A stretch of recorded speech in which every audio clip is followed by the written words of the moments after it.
Hello dear viewers, welcome to my channel English Medium.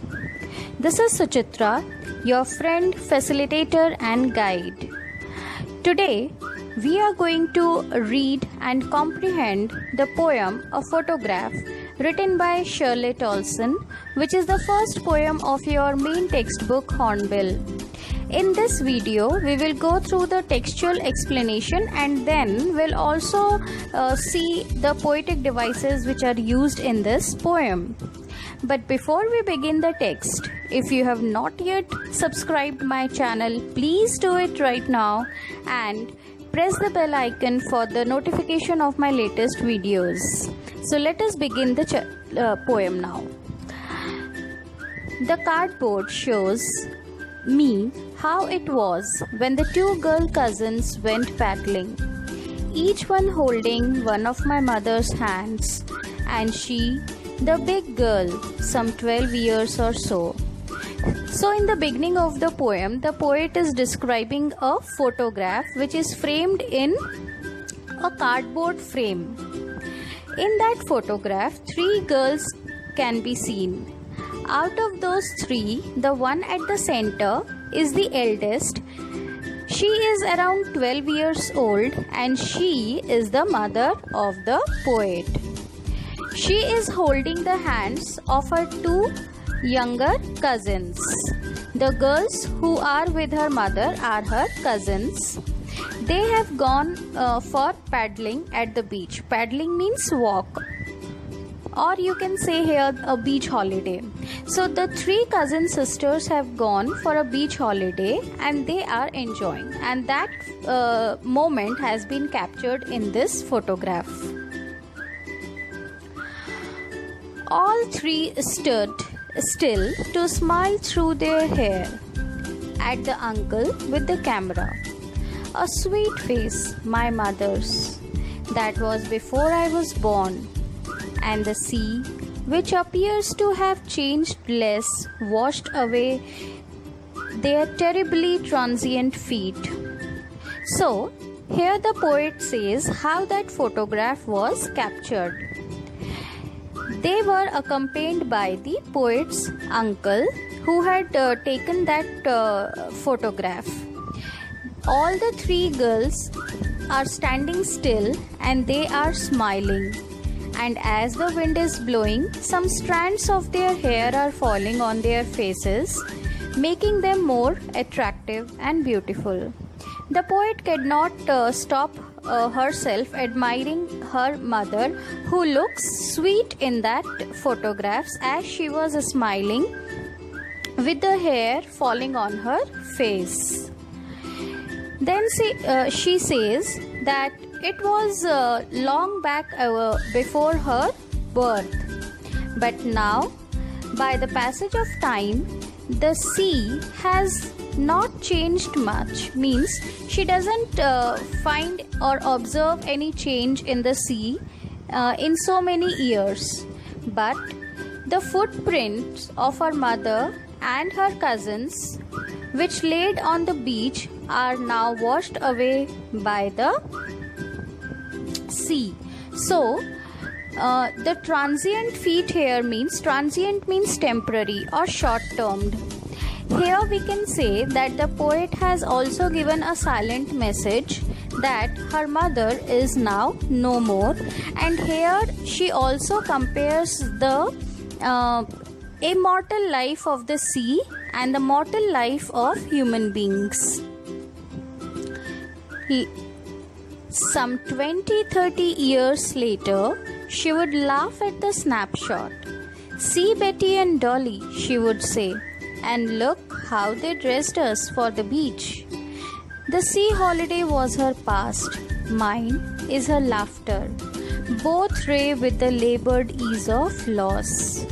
So the poet says that if she would have seen this photograph after 20 or 30 years, then she would laugh at that photograph and she would ask to look at Betty and Dolly and how their mothers had dressed them for that beach holiday.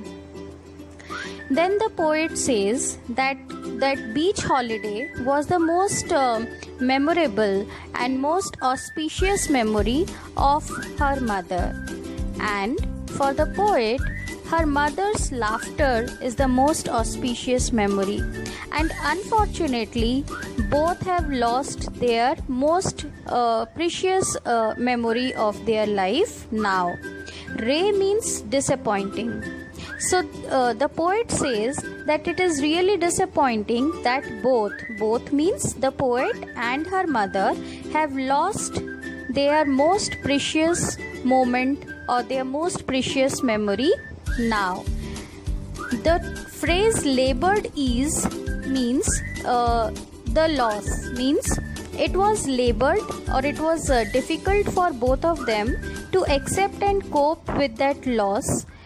And at the same time, there was a point when they both realized that they had to accept it as it cannot be changed. So that is why it was an ease.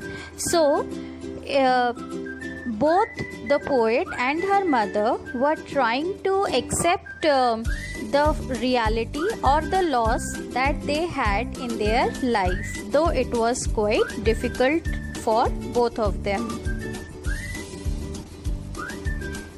Now, she has been dead nearly as many years as that girl lived.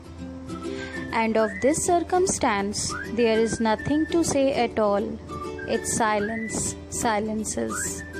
So here, the poet clearly mentions that her mother is no more. And she has died almost 12 years before. Means the same age as her mother was in that photograph. And what is the circumstance or the scenario for the poet now? She says that the loss is so big that she cannot express it in words. She has nothing to say about her loss.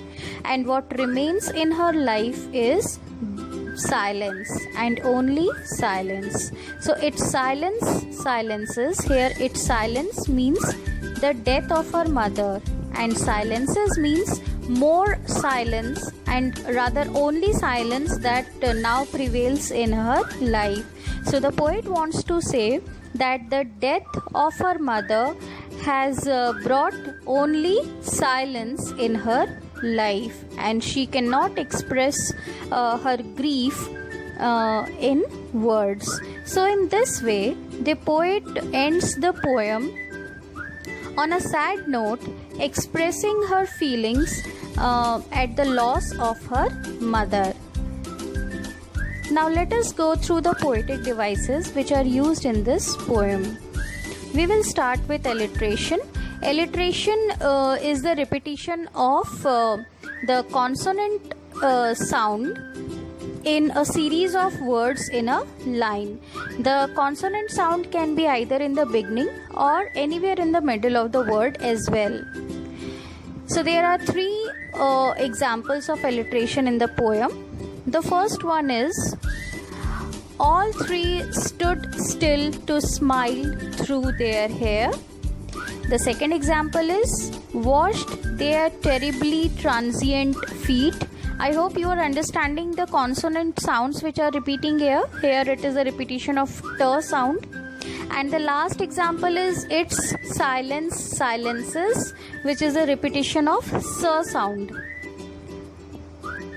Next poetic device used in the poem is personification. Personification means to give the human qualities or human attributes to animals, objects, or even ideas. So the examples of personification here are, the cardboard shows me how it was. So the cardboard has been personified here because it is showing something to the poet. The quality showing is a human attribute which has been given to the cardboard, and that's why it is an example of personification. The second example is, and the sea, which appears to have changed less. So the sea has been given the mortal or the human attribute of changing. And hence we can say that C has been personified here, and it is an example of personification. The next figure of speech used is oxymoron. Oxymoron is when two contradictory words or terms appear just one after the other or together in a sentence. The example of oxymoron is labored ease.